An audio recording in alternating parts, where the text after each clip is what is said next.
Right now, someone is controlling your life through your conscience. They're using your capacity for guilt against you like a weapon, pressing psychological buttons that make you dance to their music, while believing you're choosing the steps. They don't need force, threats, or manipulation. They just need to make you feel bad about not giving them what they want.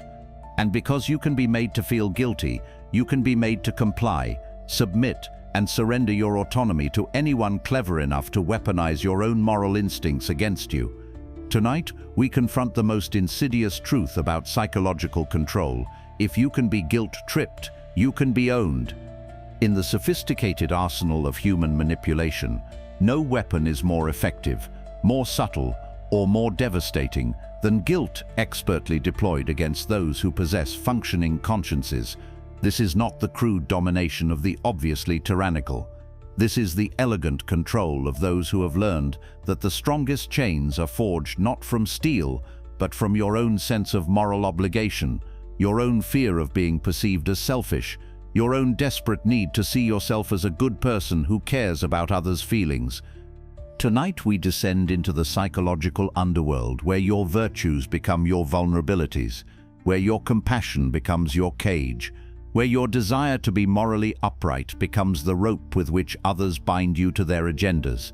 We will explore how guilt functions as the master key that unlocks your psychological defenses, how those who master guilt-based manipulation can extract compliance, resources, and behavioral changes from you more effectively than any dictator could through force alone.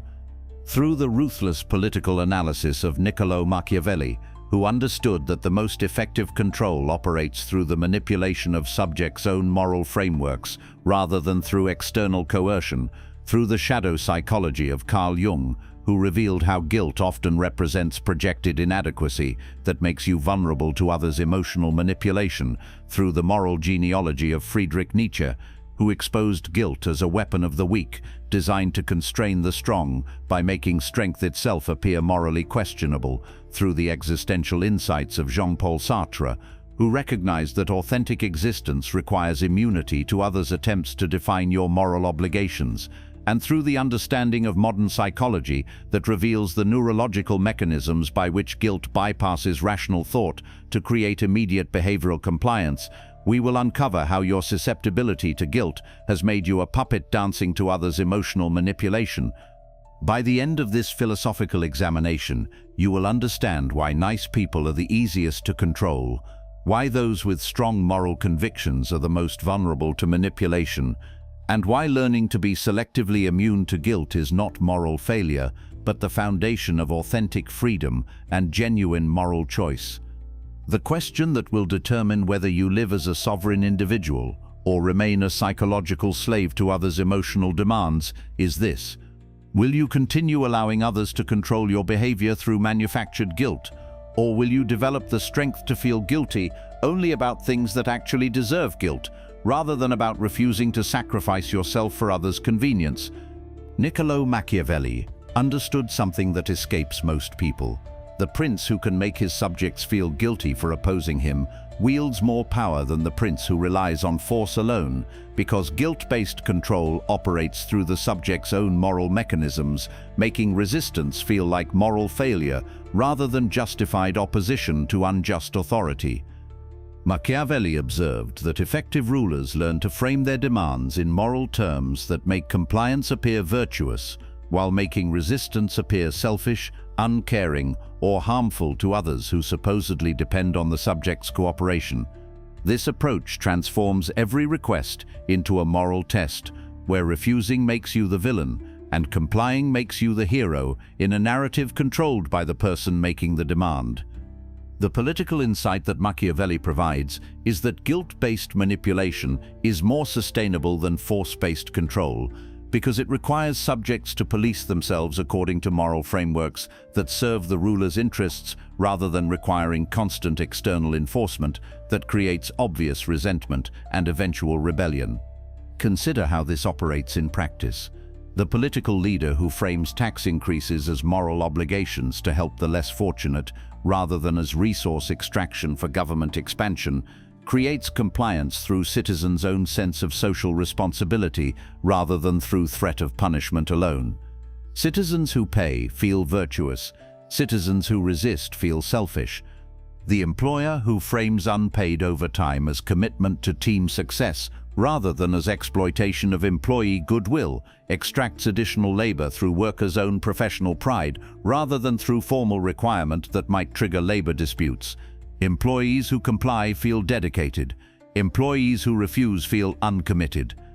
The family member who frames their demands for time, money, or emotional support as demonstrations of love and loyalty rather than as resource extraction creates compliance through family guilt rather than through explicit obligation that might be questioned or resisted. Those who give feel caring. Those who withhold feel heartless. Machiavelli's analysis reveals that this guilt-based control operates by hijacking your own value system and turning it against your self-interest. Instead of the ruler imposing external values that you might reject, they use your existing values to generate the emotions that make compliance feel morally necessary rather than practically voluntary. The sophisticated manipulator doesn't tell you what you should value. They discover what you already value and then present their demands as serving those values while presenting resistance as betraying them. They don't create new moral obligations. They reframe their preferences as moral obligations you already possess. This approach makes resistance psychologically difficult because it requires not just refusing the manipulator's request, but questioning the validity of your own moral framework, not just saying no to their demand, but accepting that saying no might make you a bad person according to standards you genuinely hold. The Machiavellian principle reveals that those who attempt to control you through guilt are usually those who cannot earn your cooperation through value creation, mutual benefit, or legitimate authority. They resort to emotional manipulation because they lack the capability or willingness to offer sufficient benefit to make cooperation genuinely attractive rather than morally compulsory. Recognizing this dynamic allows you to respond to guilt-based manipulation with strategic analysis rather than emotional reaction. When someone attempts to make you feel guilty for not complying with their requests, you can ask whether compliance serves your authentic values or merely their convenience disguised as moral necessity. The defense against Machiavellian guilt manipulation requires developing what could be called moral sovereignty, the ability to determine your own moral obligations based on your understanding of right and wrong, rather than accepting moral obligations imposed by others who may be using your conscience against your interests. This sovereignty allows you to distinguish between authentic moral obligations that you choose to honor and manufactured moral obligations that others create to control your behavior. You become immune to guilt tripping, not by abandoning your conscience, but by refusing to let others program your conscience with obligations that serve their interests rather than genuine moral principles. Carl Jung's exploration of psychological projection reveals the deeper mechanisms through which guilt-based manipulation operates, showing that your susceptibility to guilt often represents unconscious material, rejected aspects of your own psychology, that others learn to exploit by triggering your disowned shame, inadequacy, and fear of moral failure. Jung understood that guilt often functions as what he called shadow projection, the unconscious assignment of your own rejected psychological material onto external situations where it can be manipulated by those who understand your psychological vulnerabilities. The person who feels guilty when others express disappointment may be projecting their own fear of inadequacy onto the situation, creating emotional vulnerability that others can exploit. The psychological insight that Jung provides is that those who can guilt-trip you most effectively are often those who unconsciously mirror your own rejected psychological material. The family member who makes you feel guilty about not visiting enough may be triggering your own unconscious guilt about not being a perfect child. The friend who makes you feel guilty about not being available may be activating your own fear of being seen as selfish or uncaring. This projection mechanism creates what Jung would recognize as psychological possession, a state where your emotions are controlled by unconscious material that you don't recognize as your own, making you vulnerable to manipulation by anyone who learns to trigger these unconscious patterns through guilt-inducing behaviors or statements. Jung observed that people who have not integrated their shadow material, who maintain conscious self-images based on being good, caring, and morally superior, are particularly vulnerable to guilt-based manipulation because they cannot tolerate conscious awareness of their own selfishness, cruelty, or indifference that might be triggered by refusing others' demands. The person who has integrated their shadow, in contrast, can acknowledge their capacity for selfishness without being controlled by guilt about it, can recognize their limitations without feeling ashamed of them, can accept their self-interest without needing to disguise it as altruism. This integration creates immunity to guilt-based manipulation because it eliminates the unconscious material that such manipulation depends on. The Jungian approach to developing guilt immunity requires what he called shadow work, the systematic recognition and integration of rejected aspects of personality that include your capacity for selfishness, your limitations in caring for others, and your legitimate self-interest that may conflict with others' preferences for your behavior. This shadow work involves acknowledging that you are not responsible for others' emotional reactions to your choices, that you cannot and should not try to meet everyone's expectations, and that saying no to others' demands may disappoint them, but does not make you a bad person unless you have explicitly committed to meeting those demands. Jung understood that this integration process creates what he called psychological individuation, the development of authentic selfhood that is not dependent on others' approval or vulnerable to others' disapproval. The individuated person can feel appropriate guilt about actual moral failures while remaining immune to manufactured guilt about failing to sacrifice themselves for others' convenience. The person who completes this integration discovers that their relationships become more authentic because they are based on genuine mutual interest rather than on one party's guilt-based compliance with the other's demands. They can give to others from abundance rather than from obligation, can support others from choice rather than from emotional manipulation. Jung's analysis reveals that guilt-based manipulation ultimately serves the manipulator's shadow needs more than their conscious objectives. The person who guilt-trips others may be unconsciously satisfying their own need for power, control, or superiority by creating situations where others must sacrifice for their benefit while feeling virtuous about the sacrifice. Understanding this dynamic allows you to respond to guilt-tripping with compassion for the manipulator's psychological neediness, while maintaining firm boundaries about your own willingness to be controlled through emotional manipulation. You can recognize their behavior as revealing their psychological inadequacy rather than your moral failure. Friedrich Nietzsche approached guilt-based control through his analysis of master and slave morality, revealing that guilt functions as a weapon of those who lack the strength to create value or earn cooperation through their own capabilities, and must therefore resort to moral manipulation to extract compliance from those who possess what they cannot create themselves. Nietzsche observed that slave morality operates by inverting natural power relationships through the creation of moral frameworks that make strength appear evil while making weakness appear virtuous. Guilt serves as the enforcement mechanism for this inversion by making those who possess strength, resources, or capabilities feel morally obligated to serve those who lack these qualities, regardless of whether such service is deserved or beneficial. The guilt-based manipulation that Nietzsche identified operates through what he called ressentiment, the psychological state where those who cannot create value for themselves attempt to extract value from others by making the possession of value appear morally questionable while making the surrender of value appear morally required.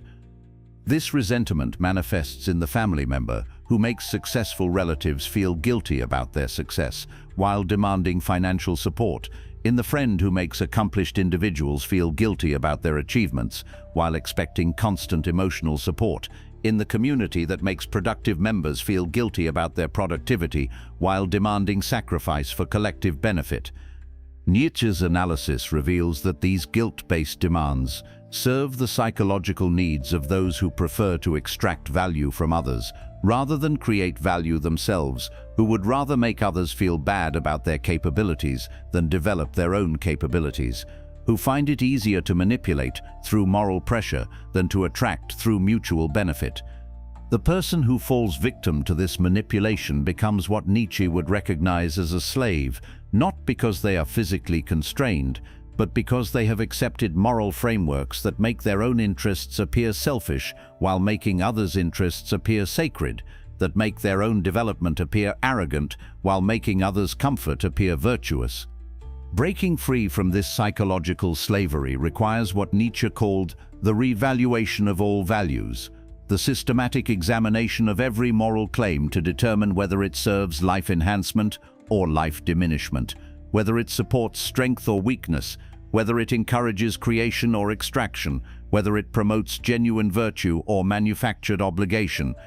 This revaluation process reveals that most guilt-based demands serve weakness rather than strength, extraction rather than creation, manipulation rather than genuine moral concern. The person who guilt-trips you about not sacrificing enough for others is usually someone who cannot create enough value to earn what they want through mutual exchange. Nietzsche's path to freedom requires developing what he called noble selfishness, the understanding that protecting your own interests, developing your own capabilities, and pursuing your own authentic purposes is not moral failure, but moral necessity, because you cannot genuinely help others from a position of weakness, dependency, or self-sacrifice that depletes your resources and diminishes your capabilities. The noble person serves others when such service enhances life, and refuses service when it diminishes life, regardless of guilt-based pressure to prioritize others' immediate comfort over long-term benefit for everyone involved. They judge their actions by their life-enhancing effects, rather than by their conformity to moral demands that may serve weakness rather than strength. Nietzsche understood that this approach requires the courage to be disliked by those who benefit from your guilt-based compliance, to disappoint those who prefer your sacrifice to your development, to refuse those who would rather extract value from you than create value themselves. This courage cannot be borrowed or shared. It must be developed through repeated experience of choosing authenticity over approval. The Nietzschean insight reveals that immunity to guilt-based manipulation is not callousness, but sophisticated moral intelligence that can distinguish between authentic moral obligations and manufactured moral pressures designed to serve others' psychological or material needs at your expense. The practical implications of understanding that guilt-tripping equals ownership extend into every area where others might attempt to control your behavior, extract your resources, or shape your decisions through emotional manipulation disguised as moral concern. In family relationships, recognizing guilt-based control means identifying when family members use love, loyalty, or family obligation as weapons to extract time, money, or behavioral compliance that serves their preferences rather than genuine family welfare. The family member who makes you feel guilty for not visiting enough, not calling frequently enough, or not providing enough support may be using emotional manipulation to maintain control over your life choices. This recognition allows you to distinguish between authentic family obligations based on mutual love and respect and manufactured family obligations based on emotional blackmail designed to prevent your independence, success, or authentic self-expression. You can honor genuine family relationships while refusing to be controlled through family guilt. In professional contexts, guilt-based manipulation often operates through appeals to team loyalty, company dedication, or professional responsibility that pressure you to accept poor treatment, inadequate compensation, or excessive demands that serve your employer's interests rather than genuine professional development or mutual benefit. The employer who makes you feel guilty about not working unpaid overtime, not accepting additional responsibilities without additional compensation, or not sacrificing your personal life for company goals is using guilt to extract value that they cannot command through legitimate authority or mutual exchange. In social and political contexts, guilt-based manipulation operates through appeals to social justice, civic duty, or moral responsibility that pressure you to support causes, donate resources, or modify behavior in ways that serve political agendas rather than authentic moral principles you would choose to support based on your own analysis. The activist who makes you feel guilty about your lifestyle, your success, or your choices may be using moral pressure to control your behavior rather than offering compelling arguments for why changes would actually serve genuine moral improvement for society or individuals. The development of guilt immunity requires what could be called moral discernment, the ability to distinguish between authentic moral obligations that you choose to honor and manufactured moral pressures that others create to control your behavior for their benefit. This discernment involves asking specific questions when you feel guilty about refusing others' requests. Is this guilt based on a genuine moral principle I hold, or is it based on others' disappointment in my choices? Am I feeling guilty because I'm actually doing something wrong, or because someone wants me to feel guilty for not doing what they want? Does honoring this guilt serve authentic moral purposes, or does it serve someone else's convenience at my expense? Building guilt immunity also requires developing what could be called emotional sovereignty, the ability to experience your emotions based on your evaluation of situations rather than automatically accepting others' emotional interpretations of your choices. You become responsible for determining whether guilt is appropriate rather than accepting others' assignments of guilt as automatically valid. Perhaps most importantly, developing immunity to guilt-based manipulation requires accepting that others will escalate their guilt-tripping efforts when their initial attempts fail. The family member who cannot control you through mild disappointment will express deeper hurt. The employer who cannot manipulate you through professional guilt will question your commitment. The friend who cannot pressure you through social obligation will challenge your loyalty. These escalation attempts represent tests of your commitment to emotional sovereignty versus your attachment to others' approval. The person who cannot withstand increased guilt pressure will return to compliance-based relationships that serve others' control needs rather than mutual benefit. The ultimate recognition is that if you can be guilt-tripped, you can be owned, not because guilt is inherently wrong, but because your susceptibility to manufactured guilt reveals psychological vulnerabilities that others will inevitably exploit to serve their interests rather than yours. The person who masters guilt immunity can feel appropriate guilt about actual moral failures while remaining immune to inappropriate guilt about refusing to sacrifice themselves for others' convenience. They become capable of genuine moral choice because their moral decisions are based on their authentic values rather than on others' emotional manipulation. This immunity creates the foundation for authentic relationships based on mutual value rather than emotional extraction, genuine moral development based on chosen principles rather than imposed obligations, and real freedom based on internal authority rather than external emotional control. The choice that determines whether you live as a sovereign individual or remain a psychological possession of those who have learned to manipulate your conscience is ultimately simple. Will you continue allowing others to program your guilt responses to serve their interests, or will you take responsibility for determining what deserves guilt based on your authentic moral understanding? If you can be guilt-tripped, you can be owned. But you can stop being owned the moment you stop accepting others' definitions of what should make you feel guilty and start creating your own definitions based on moral principles you choose rather than moral pressures others impose. Stop feeling guilty about refusing to sacrifice yourself for others' convenience. Stop accepting guilt about prioritizing your development over others' comfort. Stop allowing others to control your emotional responses through manipulation disguised as moral concern. Start feeling guilty only about things that actually deserve guilt according to moral principles you consciously choose, rather than emotional pressures others unconsciously or consciously create. Start distinguishing between authentic moral obligations and manufactured moral manipulations. Start building relationships based on mutual benefit rather than emotional extraction. Your freedom begins when you realize that most of the guilt you feel serves others' interests more than moral truth, others' control more than ethical development, others' manipulation more than authentic conscience.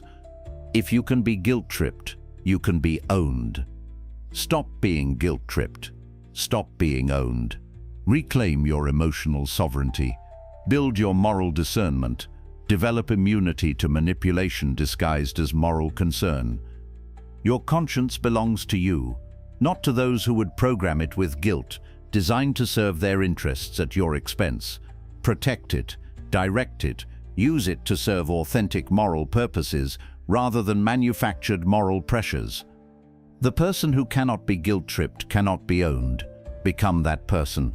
The freedom you gain will allow you to serve others from strength rather than weakness, from choice rather than manipulation, from authentic moral purpose rather than emotional control. Break the chains of guilt-based manipulation. Reclaim your emotional freedom. Build immunity to those who would control you through your own conscience, turned against your authentic interests. If you can be guilt-tripped, you can be owned. Stop being guilt-tripped. Stop being owned. Start being free.